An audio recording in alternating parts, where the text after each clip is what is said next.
Good evening, folks. It's Diamond with the Oppenheimer Ranch Project, bringing you a grand solar minimum update Saturday, August 25th at 9:32 p.m. Mountain Time 2018. You're looking at things to come. Yes, it's in the forecast. First snowfall expected to hit the high country Sunday and Monday. The only problem is it already snowed in the high country. Yeah, we reported on it days ago. But it's going to snow again, and this is official, according to the National Weather Service. Jackson, Wyoming, you may have noticed a nip in the air the last few mornings, and believe it or not, we are still in the middle of summer. With shorter days and cooling temps comes the first snowfall. While some welcome the seasonal change with open arms, others will cling to global warming to the very last moment. Now, powder chasers report 2 to 4 inches of snowfall above 8,000 feet in the central and southern regions is likely by early Monday morning. Whew. Keep calm. It's boom time. And that's tonight's first boom. Lane batters Hawaii with life-threatening flooding, dozens of landslides, and our favorite guy, Slim Pickens. Or whatever his name is. What is his name? Why won't this reset? Doesn't want to play for us. As of 5:10 p.m. HST Saturday, the reports below are no longer being updated. And here we have Slim Trimmer or Reed Tammer. Now this is the river they keep showing pictures of. Apparently it's the gauge of all damage in Hawaii. So because the hurricane didn't hit, only one major river is flooding anyway like this. So they keep showing us this footage. Which is why this guy, who works for the mainstream, is standing in front of it. Because he wants you to be the most scared. Feet of rain and gusty winds have created catastrophic flooding and left thousands without power. Oh, there's that river again. Across Hawaii as lane track dangerously close to the islands. Despite lane weakening, rain will remain a major threat. 60 inches in the steep terrain in the Big Island, leading to more instances of life-threatening catastrophic floods, debris flows, and outbursts. You can see here the rain band still pummeling the northern islands. So they're not out of the woods yet as far as flooding, but they really dodged a bullet here, kids. Let's be honest. Isn't that right, Weed Trimmer? What's his name? Torrential rain submerged Arkansas crops. Let's talk about some real problems. Yeah, according to the University of Arkansas Division of Agriculture, counties in the northeast of Arkansas have been hit with unusually heavy rains. Totally fluxed, in other words. They have prevented farmers from harvesting their crops, and that causes them to rot. Rainfall measuring over 12 inches so far in August, with some counties receiving 10 inches in just one night. Farmers are unable to remove the water because nearby ditches are full. And if you pump it and there's nowhere to pump it, then you're just pumping it to pump it. Farmers are unable to remove the water because nearby ditches are full. In some cases, water has been high enough to go over levees and into houses. So that means if you pump it, it goes into your house. As a result, many crops have been left submerged and are now starting to rot. Just as I said, soybeans are experiencing the biggest hit. And who gives up about soybeans anyway? It's not even food. Undigestible. Google it. Snow possible for some areas Monday. We just started the video on this and it looks cool. Highs in the 50s. Temperatures will be a downhill trend over the next 48 hours. The above on-demand Storm Teeth Tracker video forecast with meteorologist Carson Vickroy will walk you through the forecast hour by hour for the next 24 hours. We're talking lows 48 in Bozeman, 42 in Butte, 46 in Dillon, 36 in West Yellowstone. Big changes are on the way early next week as the grand solar minimum shortens summer and lengthens winter. A strong shot of Canadian air is on the way, which may send some of the higher elevation snow by Monday morning. For the valleys, cold rain is expected with temps struggling to get out of the 50s. Whew. If you want to see this video play, you'll have to find the link. Snow falls on UK as Brits shiver in freezing -2°C start to the bank holiday. Did anyone tell you it's still August? Brits woke up to a bone-chilling start to the bank holiday this morning with even snow falling on some parts. This guy wore his thin tie just to tell us all about it. Totally trippy. We love this station. He rocks. He must have got a new pointer. Or it's an e-cig. Or a laser. That's the NASA laser. Whatever it is, he knows how to pick it up when he puts it down. Look at how he can follow those arrows. That's amazing. That takes training, kids. I mean, no one can do it like he does it. Look at how thin this jacket is. What is that, a size 34? Does that even exist? Fresh flurries with the white stuff were recorded in the Scottish mountains in the early hours of the morning as temperatures plummeted. The snowfall was the first of the summer, coming just days after Brits sizzled in the high 20s and weeks after a 35°C heat wave lasted for just moments. Temperatures nosedived to single figures across the UK overnight as people are finally realizing that global warming is nothing but a scam. Now, this Arctic air swept in from Iceland, so they must not be having a good summer either. And we've reported on that as well. In fact, it's pretty dingy up there. Localized flooding, snow forecast for parts of Western Cape. This is South Africa, getting pummeled all winter. Snow after snow after snow. Johannesburg, rain leading to localized flooding has been forecast for parts of the Western Cape on Sunday, according to the South African Weather Services. Heavy rain and snowfall have been forecast for the weekend as a cold front sweeps through the province. It's true, it does snow in Africa about 20 times this winter. Famine looming amid Central American drought, says UN. Whew. Now, if the UN is saying it, you better start shitting your pants. Yes, I did. They're so foolish. But anyway, they might be right here. The recent drought has laid waste to over 280,000 hectares of beans and maize in Guatemala, El Salvador, and Honduras, putting millions at risk of hunger in the coming months. Not to mention rape, kidnapping, murder, and other things, says UN agency Friday. Total or partial loss of crops means that subsistence farmers and their families will not have enough food to eat or sell in the coming months. And that means that it's about to hit the fan in these Central American countries. These losses will increase the cost of food for the entire population, creating global unrest and famine, as we predicted. And as we predicted, it's also about to get really cold. Jesus. Take a look at the spike in the Greenland ice sheet. I just noticed it. The turn-up has happened. There's no more melting on Greenland. It barely fell below zero, but for 6 weeks. Below zero. 6 weeks. Now we're above average and rocketing to the sky from -4 to +2 in just 2 weeks. Are you picking up the 500 gigatons still building? I am, because I'm looking at the graph from the Danish Meteorological Institute. What do you think, I'm an idiot? Take a look at these old geoglyphs. They're like petroglyphs for modern humans, but they go way back. 17th century, hunger stones they're called, and they're emerging in the drought-parched Europe with etched warnings of the impending famine. We were just talking about famine in Central America, so more than a dozen hunger stones have been found in the Elbe River. These stones recorded low water levels dating back early into the Monde minimum and warn of impending hardships.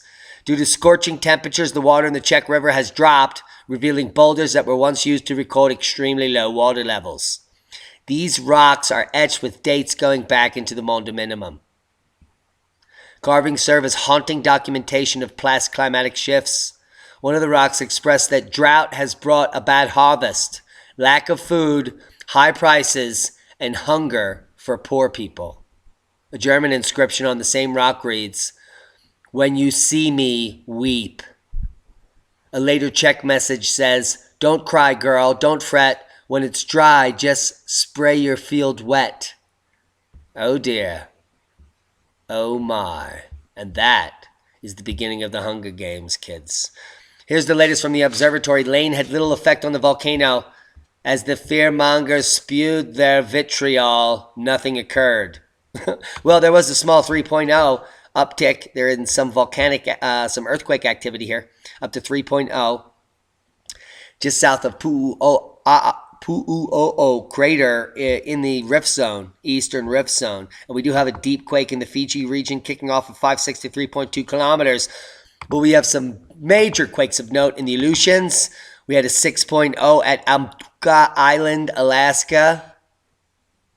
And we have a large tremor here, 6.0 in Javanrud, Iran.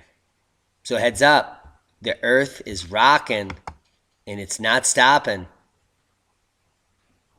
And we're not downloading. So it's really whiting. And that's boo. You did not wake up today to be mediocre. Yes, I did. I did it. Now, Mount Etna eruption video here. Europe's largest volcano explodes with huge blocks of lava to 500 feet.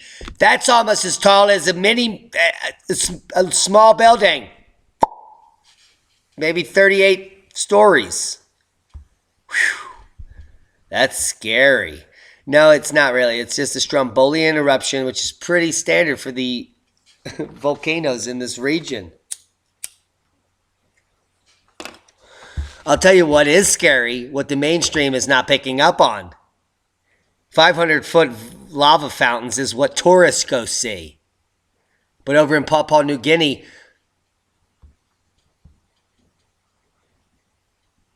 early on Saturday, 2,000 villagers were fleeing from lava flows.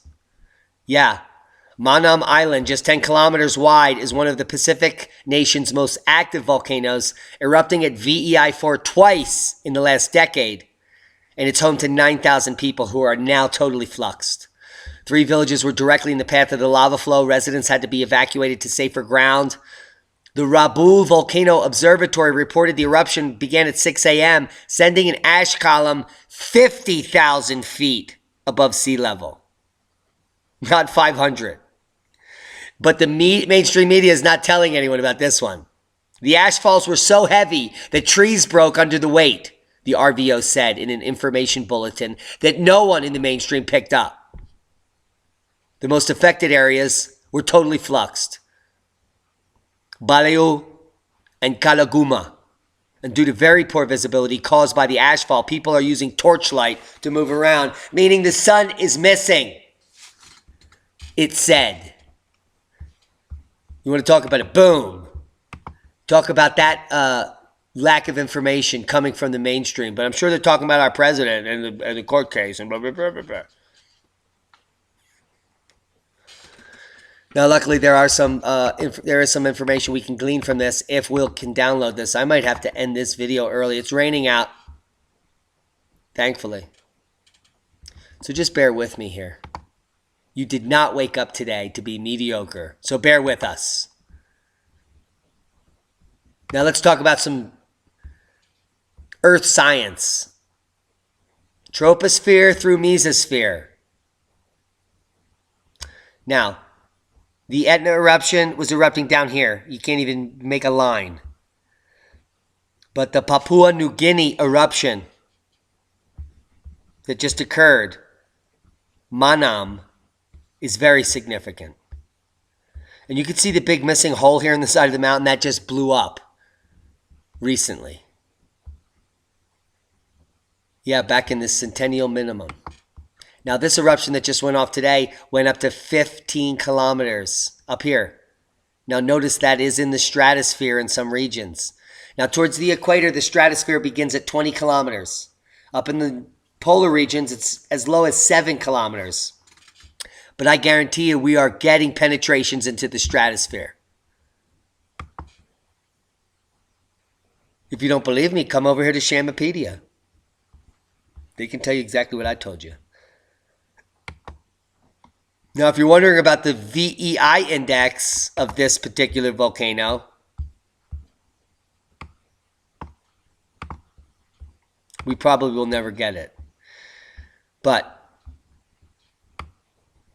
the VEI index goes from 0 to 8. And that's a wrap, kids. Life, if you know it, will change when that occurs. But we're talking about a catastrophic eruption that just occurred with substantial tropospheric injection and possible stratospheric injection. That's what I just showed you. From 3 to 15 kilometers, and it went to 15 kilometers. This is Volcanian, Plinian, subplinian, 10 to the 7th cubic meters bulk ejecta, VEI3. Boom. No media reports. Manam. And I don't think we're going to be able to pull up the eruptive history because I don't have any bandwidth. I'm sorry. We're working on it. Worldwide volcano news update. Ibiko, Sakurajima exploded today. Possible eruption at Ibiko, plus Karaminsk in the Kamchatka, Semaru, Dukono, Reventador, and more. Cosmic rays are at the modern maximum, so we're going to watch these volcanoes uptick over the next few years. What's a brown tide? Scientists fear that Florida's red tide could merge with this new outbreak to create a super reddish brown tide. Bloom. Boom. That's a reddish brown tide bloom boom. Whew. And it's killing manatees. And it's not because of you. It's not because of global warming or climate change. These brown tides have been recorded all the way back before the Dalton minimum. The red tides are from man and overuse of chemical inputs to agriculture. So it is your fault that you let modern agriculture pollute the waterways that you swim and eat the food in. Yeah, that's your fault. But when this reddish brown tide hits, it's going to kill everything. And that's going to only affect the already dwindling food stores that are being crushed worldwide. Now, inside the high-stakes business of space junk and the waning magnetosphere, we could be totally fluxed, guys. In a nondescript office building in the suburbs of somewhere is something that's fantastic. And look at the junk in the trunk. Are you seeing that? It's pretty crazy. Now, this is a space junk sucker-upper, but look at this. This is the amount of junk. There's a lot. We're going to look at it one more time. Space junk 3D. Whew. So as the magnetosphere wanes, at some point when we hit a very low 5-10%, is all this coming back? Look at it. That's a simulation, which means it's not real. But it's awesome because shit's exploding. And this stuff's going to suck it up. Yeah. Yeah, thank God. That's a nice check shirt. Look at that. It's going to just suck up the junk. See his glasses? See how smart he looks? Now, these pieces of debris are going to fall to earth and hit you in the head unless you buy a special helmet. Now, we've talked about some amazing things. Cockroach milk and bleeding burgers made of God knows what Bill Gates put in there. But now we're talking about baby poop as the new probiotic. Doesn't that sound delicious? Could you imagine like a little baby poop smoothie in the morning? It's amazing what they're coming up with these days. You did not wake up today to be mediocre. And you watching this channel to be awesome. Excellent. But more importantly, prepared. Prepared for the things that are coming that no one's warning you about. And that's a boom. Guys, we love each and every one of you. Thanks to all of our Patreons that keep me motivated. Thanks to all the one-time donations that just fly into the PayPal. Thanks to that weird German guy that sent me half a Bitcoin months ago. And that's a boom. Be safe.